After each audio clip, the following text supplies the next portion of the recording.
Hello friends, welcome to SSC coaching centre. दोस्तों, आज मैं आपको गणित के बहुत ही अच्छे सवाल सिखाऊंगा। इस वीडियो को पूरा देख के जाना। चलिए स्टार्ट करते हैं। पहला सवाल है, यदि एक्स वाई बराबर 18 और x square plus y square बराबर 45 है तो एक्स प्लस वाई क्या होगा। बड़ा ही अच्छा सवाल है दोस्तों। एक्स इंटू वाई 18 है, एक्स इंटू वाई का मान कितना है 18, यानी कि एक्स और वाई दो संख्या होंगी, उनका अगर मल्टीप्लाई आपने किया होगा तो 18 आएगा।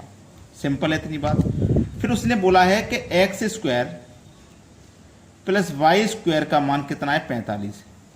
जो संख्या हमने एक्स और वाई यहां पे ली हैं वही एक्स और वाई का स्क्वायर करके जोड़ने पर 45 आया होगा। ठीक है, चलिएगा। फिर उन्हीं एक्स और वाई का उसने जोड़ पूछा है, क्या होगा। चलिए, कौन कौन संख्या ऐसी हैं जिनका मल्टीप्लाई करने से 18 आएगा। आप कहोगे सर 6 और 3 18 आ जाएगा। 9 दूनी भी 18 होता है, लेकिन 9 का स्क्वायर करूंगा तो 81 हो जाएगा, 45 से ज्यादा हो जाएगा, इसलिए हमें बड़ी संख्या नहीं लेनी। एक्स का मान 6 लिया है, 6 का स्क्वायर अगर मैं करूं तो 36। 3 लिया है, 3 का स्क्वायर करूं तो मैं 9, 36 और 9 को जोड़ूंगा तो 45 हो जाएगा। यानी कि मेरे एक्स और वाई का मान 3 है। बिल्कुल सही, एक्स और वाई का मान 3, यानी कि एक्स का वाई मेरा 6 है, वाई का मान 3 है, और दोनों को यदि मैं जोड़ूंगा तो 9 हो जाएगा। 9 दिया गया मेरे डी ऑप्शन में। यह सवाल का बिल्कुल सही जवाब हो जाएगा। उम्मीद करूंगा कि प्रश्न सभी को अच्छे से समझ में आ गया है। अब देखेंगे अगला सवाल। अगला सवाल है, एक वस्तु के क्रय मूल्य तथा विक्रय मूल्य का अनुपात 13:9 है। यदि वस्तु पर 320 रुपये की हानि होती है तो क्रय तथा विक्रय मूल्य का जोड़ कितना है। क्रय मूल्य यानी कि कॉस्ट प्राइस, विक्रय मूल्य यानी कि सेलिंग प्राइस। ठीक है, इनका अनुपात दिया गया है 13:9। अब सीधा सीधा सवाल है कि 13 रुपए की चीज 9 में बेची जाएगी तो आपको कितने का नुकसान होगा, 4 का। ठीक है, और यहां कितने का नुकसान हो रहा है, 320 रुपए का। तो 4 की वैल्यू 320 के बराबर है, तो 1 की वैल्यू कितनी हो जाएगी, 320/4। ठीक है, 4 अट्ठे 32 और 1 0। 1 की वैल्यू होगी 80। 1 की वैल्यू जब 80 है तो आपको क्या चाहिए, क्रय तथा विक्रय मूल्य का जोड़। ठीक है, तो क्रय मूल्य का अनुपात 13 है, विक्रय मूल्य का 9 है, जोड़ चाहिए तो दोनों को जोड़ लो, 13 और 9 मिला के 22 हो जाएगा। ठीक है, इसका क्या कर दो, 80 से गुना, 0 आ जाएगा लास्ट में। 8 दूनी 16 का 6 हासिल लगा 1, 8 दूनी 16 हासिल का 1 17, 1760 हो जाएगा आपके सवाल का सही जवाब, जो कि हमारे डी ऑप्शन में दिया गया है। यह प्रश्न का बिल्कुल सही आंसर है। अब देखेंगे अगला प्रश्न। अगला सवाल है, यदि किसी टैंक का 1/3 भाग भरे होने पर उसमें 240 लीटर पानी आ जाता है तो आधा भरे होने पर उसमें कितना पानी होगा। देखो, कोई एक टैंक है, उसमें से 1/3 भरा हुआ है, तो जो भरा हुआ है उसे माइनस कर दो। ठीक है, जो खाली है उसे निकाल लेते हैं। 3 एकम 3, 3 में से 1 गया तो 2/3 ये खाली है। 2/3 खाली है ना, 2/3 खाली है। उसने बोला है 1/3 भाग भरे होने पर उसमें 240 लीटर पानी आ जाता है, तो 2/3 कितने के बराबर है, 240 के बराबर हो जाएगा। ठीक है, 2 से कटा दो 12 बार में और 1 0। 3 का गुना 120 से कर दो तो ये हो जाएगा 360। इसका मतलब ये है कि टोटल टैंक जो है वो 360 लीटर का है। अब उसने बोला आधा भरे होने पर, तो 360 पूरे में आता है, आधा भरे होने पर आधा कर लो 180। आधा भरे होने पर उसमें कितना आएगा, 180 लीटर आएगा। 180 लीटर दिया गया सी ऑप्शन में। ये आपके सवाल का है बिल्कुल सही जवाब। प्रश्न सभी को समझ में आ गया ना। अब देखेंगे अगला प्रश्न। अगला सवाल है, 60 आदमी 14 दिन में 280 किलो चावल खाते हैं तो 30 आदमी कितने दिन में 120 किलो चावल खा लेंगे।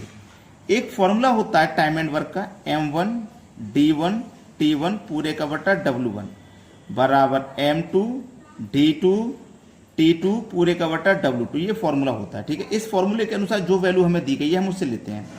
M की वैल्यू है 60 आदमी, D की वैल्यू दिन यानी कि 14, T की वैल्यू टाइम, जैसे 6 घंटे प्रतिदिन काम कर रहे हैं या 8 घंटे प्रतिदिन, इस तरीके से। तो टाइम नहीं दिया गया, उसे रहने दीजिए। वर्क दिया गया है 280 किलो चावल खाने का। बाद में कितने व्यक्ति हैं, बाद में है 30। 120 किलो चावल कितने दिन में खा लेंगे, मतलब D2 का मान पूछा है और वर्क दिया गया 120 किलो खाने का। ठीक है, यहां तक सभी को समझ में आ गया ना। चलिएगा, कटा के छोटा कर लो। 30 से 60 कट जाएगा 2 बार में। ठीक है, 30 से 60 यहां 2 बार में कट गया। देखो, 0 से 0 कट जाएगा, बराबर में आमने सामने कट जाते हैं। ठीक है, अब हम कटाएंगे 14 दूनी 28 कट जाएगा। 2 से 2 कट जाएगा और क्रॉस गुना करोगे तो 12 इधर आके 12 और इधर क्या है D2। तो D2 का मतलब कितने दिन? 12 दिन। 120 किलो चावल कितने दिन में खा लेंगे? 12 दिन में खा लेंगे। बी ऑप्शन आपके सवाल का हो जाएगा बिल्कुल सही जवाब। अब देखेंगे अगला प्रश्न। अगला सवाल है, एक छात्र को परीक्षा में पास होने के लिए 40% अंक लेने थे। उसने 178 अंक प्राप्त किए और 22 अंकों से फेल हो गया, तो कुल पूर्णांक कितने थे?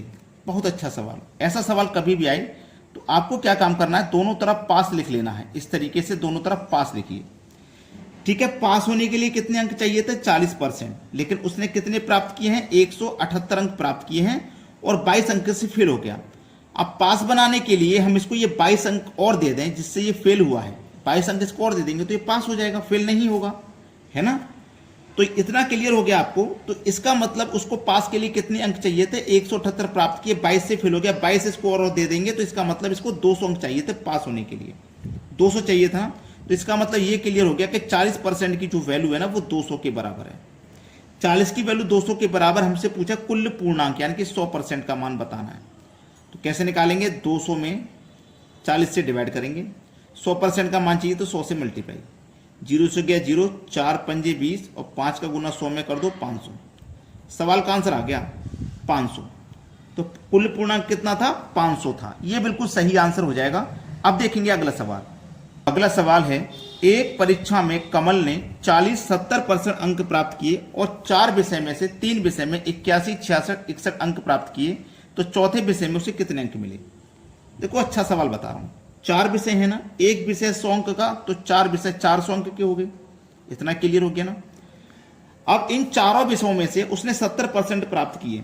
चारों विषय में से उसने 70% प्राप्त किए, तो हम 400 का ना 70% निकाल लेंगे सीधा सीधा। कितना होता है?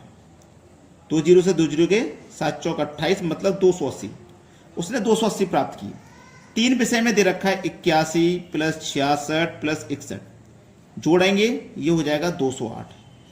280 है पूरे 4 का मिला के, 3 का है 208, तो 4 के में से 3 का अगर माइनस कर देंगे तो 1 का बचेगा। 280 में से 208 गया तो 72 बचा। तो कितने प्रतिशत अंक मिले उसे चौथे विषय में? 72, जो कि हमारे डी ऑप्शन में दिया गया। ये सवाल का हो जाएगा बिल्कुल सही जवाब। सभी बच्चों से मैं एक ही बात कहूंगा कि वीडियो को अगर आपने अभी तक लाइक नहीं किया तो लाइक करके जाना। ठीक है दोस्तों, धन्यवाद।